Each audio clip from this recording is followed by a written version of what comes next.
Profit Mohammad पर बयान देने के बाद बीजेपी ने अपने दो प्रवक्ताओं को निलंबित कर दिया 6 साल के लिए। हमारे साथ कांग्रेस महासचिव वरिष्ठ नेता तारिक अनवर जी हैं। सर, सभी के सभी अरब कंट्रीज जो है, चाहे उसमें कतर हो, बाकी देश हो, अफगानिस्तान हो, पाकिस्तान हो, आईओसी जो है, इस सब ने कंडेम किया और बीजेपी को अपने प्रवक्ताओं को, दो प्रवक्ताओं को निकालना पड़ा। क्या देखिए, ये नौबत तो अ, खुद भारतीय जनता पार्टी ने लाई है, क्योंकि भारतीय जनता पार्टी पहले तो उसने शह दिया वो तमाम ऐसे संगठनों को, ऐसे लोगों को और अपने पार्टी के प्रवक्ताओं को कि वो एक धर्म विशेष के खिलाफ बोले, माहौल बनाए। और अब जब दुनिया के अंदर इसकी मजम्मत हो रही है, निंदा हो रही है, तो अब माफ़ी मांगने की नौबत आ रही है।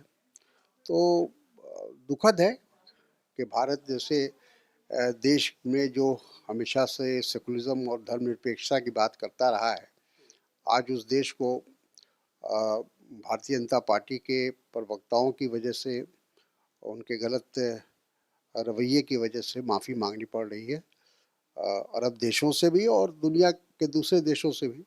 आपको लगता है कि एक लंबा इतिहास रहा है अरब देशों के साथ, आज़ादी के बाद जो संबंध रहे हैं उसमें कई बार ऐसे मौके आए जब पाकिस्तान से ऊपर उन लोगों ने भारत को रखा। पहली बार ऐसी स्थिति बन रही है जो ये तलखी बढ़ी है हिंदुस्तान और अरब।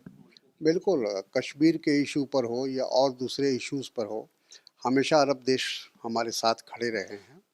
और अब उनको एक तरह से भारतीय जनता पार्टी के गलत रवैये के कारण अ, मजबूर होकर हम ये कहेंगे कि उनको भारत सरकार पर दबाव देना पड़ रहा है। उनके जो डिप्लोमेट्स हैं उनको बुलाकर ये कहना पड़ रहा है कि आप अपने रवैये को बदलिए। तो ये चिंता का विषय है, भारत के विदेश नीति के लिए चिंता का विषय है। आपको लगता है कि एक नया ट्रेंड शुरू हो गया देश में? आज ऑपरेशन ब्लू स्टार की 38वीं बरसी थी। अ, हरमिंदर साहब में ये नारा लगा, खालिस्तान जिंदाबाद, भिंडरीवाला जिंदाबाद। तो ये एक नए प्रकार की सियासत, नई तरह की सियासत देश में शुरू हो गई है, सांप्रदायिक आधार। बिल्कुल, देखिए, बहुत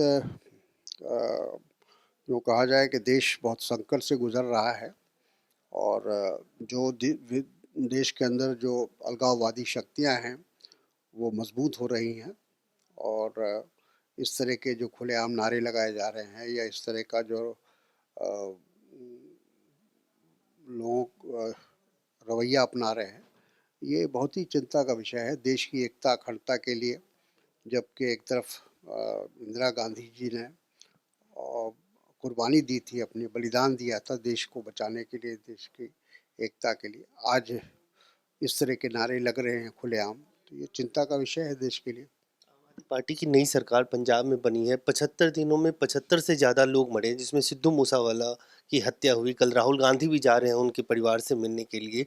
तो ये एक जो नए प्रयोग के साथ राजनीति में एक पार्टी आई जिसको पंजाब के लोगों ने मैंडेट दिया, वो विफल होता हुआ दिख रहा है। बिल्कुल, ये तो देखिए होना ही था, क्योंकि अभी तक तो दिल्ली राज्य जो है वो एक छोटा सा राज्य था और यूँ कहा जाए कि कॉरपोरेशन के जैसा था, उससे ज़्यादा उसकी हैसियत नहीं थी, चूँकि कानून व्यवस्था उनके अंडर में नहीं था। इसलिए कानून व्यवस्था की कोई भी जब बात बिगड़ती है तो कहते हैं कि हमारे सरकार के पास नहीं है।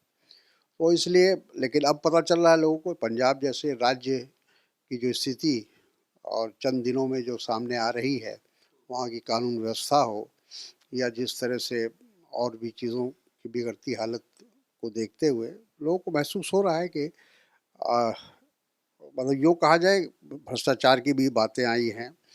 तो एक प्रकार से एक्सपोज़ हो रही है आप पार्टी। तो साफ तौर से तारिक अनवर जी का कहना है कि नई सरकार बनी है, लेकिन अनुभव की कमी की वजह से वो सरकार आज जनता के बीच एक्सपोज हो रही है। कैमरामैन आकाश के साथ अजय झा, दैनिक सवेरा, दिल्ली। ਬਾਬਾ ਯਾਮੀਨ ਬੰਗਾਲੀ 골ਡ ਮੈਡਲਿਸਟ ਤੁਹਾਡੇ ਸ਼ਹਿਰ 'ਚ ਪਹਿਲੀ ਵਾਰ ਅਦਭੁਤ ਸ਼ਕਤੀ ਚਮਤਕਾਰ ਵੇਖੋ। ਦੇਸ਼ ਵਿਦੇਸ਼ ਬੈਠੇ ਸਾਨੂੰ WhatsApp ਤੇ ਵੀ ਕਾਲ ਕਰ ਸਕਦੇ ਨੇ। ਘਰ ਬੈਠੇ 11 ਮਿੰਟਾਂ 'ਚ 101% ਦੀ ਗਾਰੰਟੀ ਨਾਲ ਸਮਾਧਾਨ। ਵਸ਼ੀਕਰਨ ਅਤੇ ਮੁਠਕਰਨੀ ਦੇ ਮਾਹਿਰ ਸਭ ਤੋਂ ਪਹਿਲਾਂ ਕੰਮ ਕਰਨ ਦਾ ਵਾਅਦਾ। ਨੌਕਰੀ, ਪ੍ਰਮੋਸ਼ਨ, ਕਾਰੋਬਾਰ 'ਚ ਪਰੇਸ਼ਾਨੀ, ਘਰ 'ਚ ਝਗੜਾ, ਬਰਕਤ, ਔਲਾਦ ਕਹਿਣੇ ਤੋਂ ਬਾਹਰ ਹੋਣਾ, ਕੋਰਟ ਕੇਸ, ਤਲਾਕ, ਪ੍ਰਾਪਰਟੀ ਡਿਸਪਿਊਟ, ਗੁਪਤ ਰੋਗ, ਪੁਰਾਣਾ ਦਰਦ, ਪਤੀ ਪਤਨੀ ਚੰਬਨ, ਜਾਦੂ ਟੋਣਾ, ਮਨਮੋੜੀ ਵਸ਼ੀਕਰਨ ਕਰਵਾਉਣਾ ਜਾਂ ਤੁੜਵਾਉਣਾ, ਸੌਤਨ ਦੁਸ਼ਮਣ ਤੋਂ ਛੁਟਕਾਰਾ, ਸਦਾ ਲਈ ਰੁੱਸੇ ਨੂੰ ਮਨਾਉਣਾ, ਪਿਆਰ ਮੁਹੱਬਤ। ਬਾਬਾ ਯਾਮੀਨ ਬੰਗਾਲੀ 96 435 032 21।